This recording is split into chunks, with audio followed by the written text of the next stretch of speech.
Now that you've learned how to prepare files for the 3D printer, I'm going to show you how to use the actual machine and prepare it for printing. There are a few simple steps. First, this is our 3D printer. We have a Dremel Digilab. The model is a 3D40. So if you're looking for anything on the internet on how-tos, it's the 3D40. On the side, once you've plugged in the machine, you flip on the switch, and it takes a little bit to get up.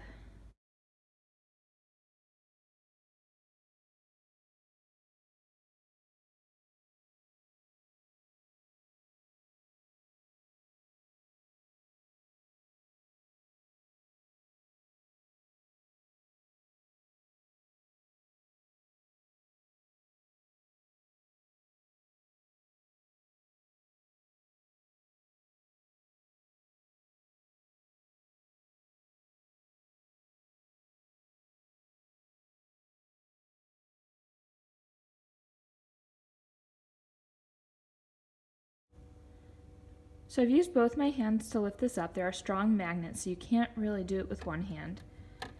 And you slide it out. On top of the print plate is this black tape. It's called print tape. This is used so that the plastic adheres to the print plate. You can reuse print tape for up to 10 times, it says, and that's why there's some residue from previous prints on this. I would recommend, if you want a really high quality print, to not print over residue. This print I'm going to do is going to be quite small and will fit inside of the residue, so I don't have a problem printing on top of this. So I'm not going to change the print tape. If you wanted to change the print tape, there is extra underneath in the little cabinet. Once you've changed your print tape, if you need to, you can put the print plate back in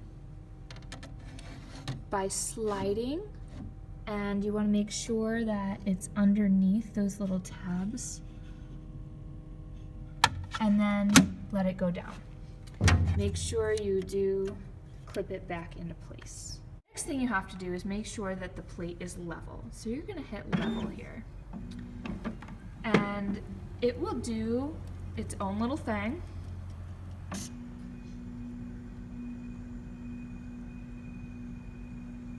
And it will actually tell you if you need to do anything to make sure that the plate is level.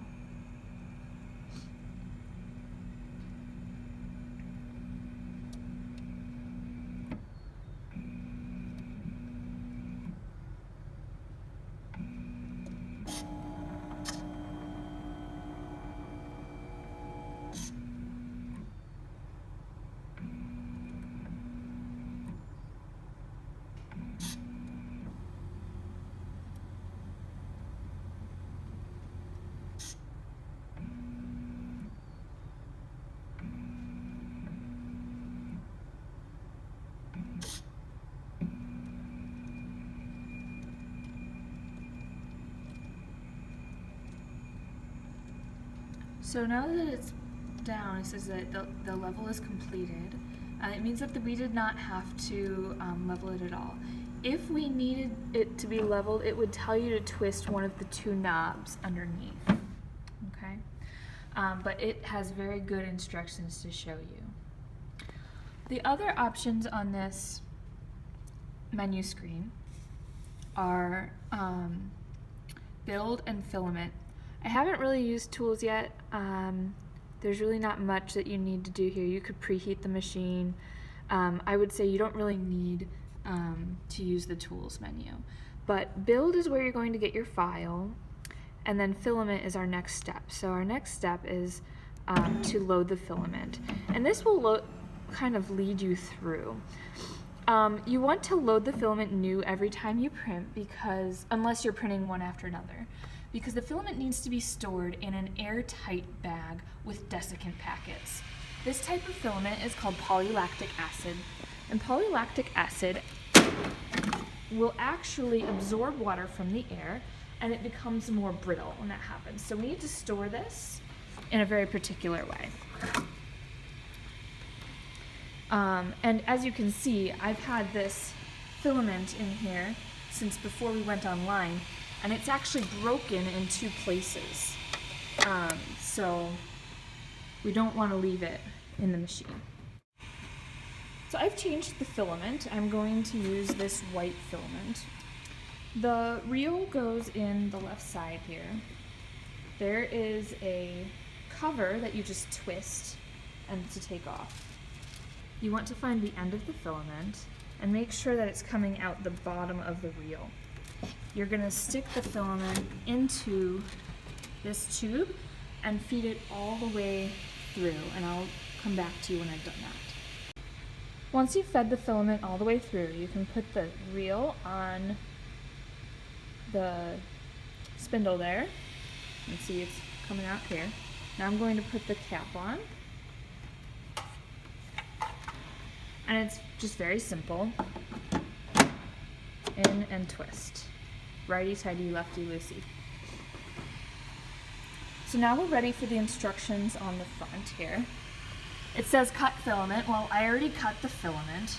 Actually, it was cut for me. So then I'm going to click next. And now it's heating up. And it's going to purge the old filament, so it's coming out here. To help it along, I like to use a tool that was given to us. So this is the filament purging tool. It's used for clogs, but I also do it for changing the filament every time. So I'm going to go back so that it can purge again and stick this in the top and just push down. And as I push down, the filament is coming out of the bottom.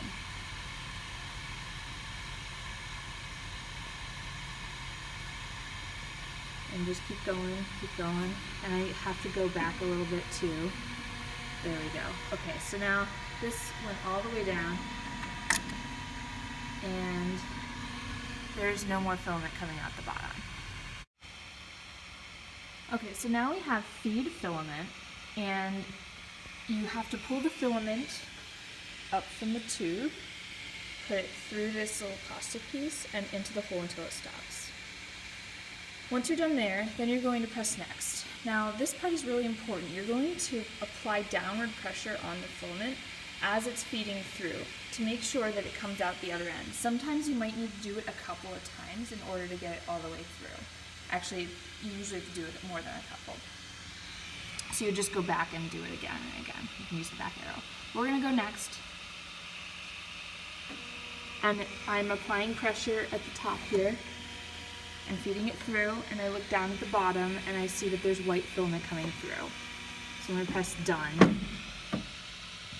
And now that it's done, we're going to discard this filament, the excess filament, and we're ready to build. So we're going to close both doors. They have to be closed to build. We're going to press build. Now your files will be on this if you use the USB. You're going to put a file from your computer onto this USB. There's another one underneath as well, so there's 2 of them. You're going to press build. Go to the USB icon. My file is in this COVID folder, to where I put it, and I'm going to build this. This is only going to take 7 minutes. It's a piece to help us build face shields for our medical workers. We're just going to press build. It's going to copy the file and calibrate. Make sure that it's working properly. And then it'll start building. So now the build has completed. The head's moved back into its park position. The plate is down at the bottom, and the screen says confirm that the build plate is clear, and you're just going to press accept. Okay, now you can open. You're going to unlock the build plate, lift it with both hands and pull it out. Now that you have the build plate out, you're ready to remove your printed piece. You're going to need this tool. It's like a little putty knife. You're going to use it to scrape it off. Before you do that though, you're going to take the build plate in both hands. You're going to bend it to try and crack it off. With something this small, it's kind of hard to get the crack. So while you're bending it, just use the putty knife to get underneath. So this was a little hard to remove in front of the camera because I needed it close to my body to get the leverage. But I've gotten my piece off and it comes off nice and clean. There's just that little outline left on the build plate tape, and I can try and get that off with the putty knife or my fingers or whatever. But I'm just going to leave it for now. When you are cleaning up, try to get as much stuff off the build tape as possible so that others can use the tape. Again. So now you're pretty much done. Put everything away, put the build plate back into the machine, and switch the machine off. Pretty much that's how you 3D print. Just let me know if you have any questions. I hope you get to build some really interesting things. Happy making!